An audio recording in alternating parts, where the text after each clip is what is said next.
Meanwhile, Penny Wong is flying to Washington this week to meet her counterparts from the US, Japan and India. This meeting could not come at a more pressing time. Albanese, of course, has so far failed to secure a meeting with the US president or a tariff exemption. But it also comes as Australia refuses to boost defence spending and, of course, was late to support Trump's strikes on Iran. With me now is LNP MP Garth Hamilton.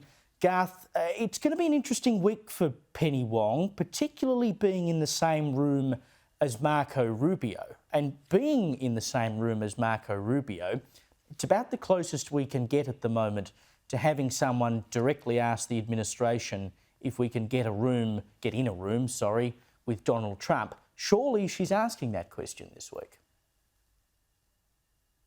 Look, I'd very much hope so, and I can sincerely say that's what we need. That's what Australia needs. We're going through a period where the US-Australian relationship is in a period of degradation. And I think this could actually come to define Mr Albanese's time as our Prime Minister. We're seeing that relationship slip away.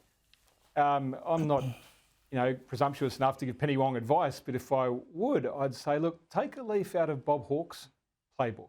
This was a guy a Labor leader who really put the US relationship first. He was willing to stand up against the anti-American elements of his own party. Compare that, unfortunately, Mr Albanese. On his front bench, he's got Don Farrell, who was openly questioning whether the US even are our best ally. So I think there's a way that Labor can do this. Australia needs them to. We really do need them to. We're only at the start of a 3-year term. Goodness me, this relationship can't afford to get any worse. And a little tip, I don't think Mr Trump is for changing. I don't think he is in a position where he thinks he needs to change anything about how he's engaging with us. We're going to have to adapt to that. Penny Wong's got a lot on her shoulders right now. Indeed, and of course I'm sure there'll be talk about the decision at NATO last week for every country but Spain to increase their defence spending to 5%. We've said we're not interested in even getting to 3.5%. I mean, to walk into that room at the Quad, it just makes us look pathetic. Look, sadly, I think it does. And this is a no-brainer. Our closest trusted ally, the only country that we can genuinely trust, will stand side by side with us should we find ourselves imperilled. They're asking us to increase our spending. I don't think that's an unreasonable ask, given everyone will say this. The Prime Minister himself will say this all the time. We're in a period of heightened geopolitical uncertainty. Surely the correct response for us, without the US asking us to do so, is to increase our defence spending, to be ready. We've seen, the Ukraine gives us an incredible example of what's happening in terms of technology change in defence. We've gone through a time where we have drone warfare. Now we've got anti-drone warfare. The world's a changing place rapidly in defence. We need to be making those investments to make sure that I think we can look our allies in the eye and say we're carrying our fair share.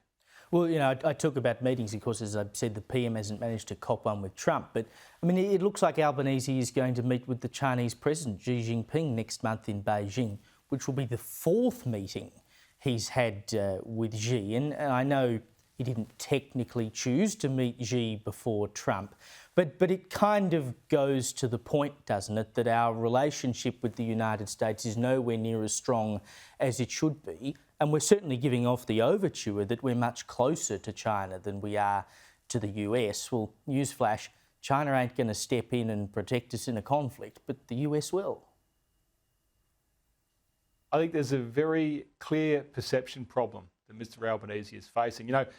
If I'm positive, I think it's important we do have a strong relationship with China. I always remind people, during the Cold War, we continued to sell wool to Russia. Even in the depths of the Cold War, we were reaching out and making sure that we had that trade established and secured. We've got some important trade with China we need to keep on the table. That's okay. That's important. The perception at the moment, though, is that we're being set aside by the US and that we are leaning a little bit too closely to China.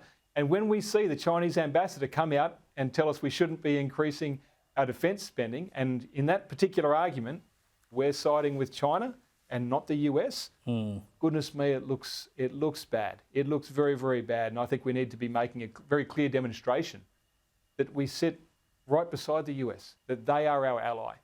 And we do so because that's the right thing for us, not because the US are leaning on us, because it's our choosing. It's what we want and what we understand is best for the Australian nation.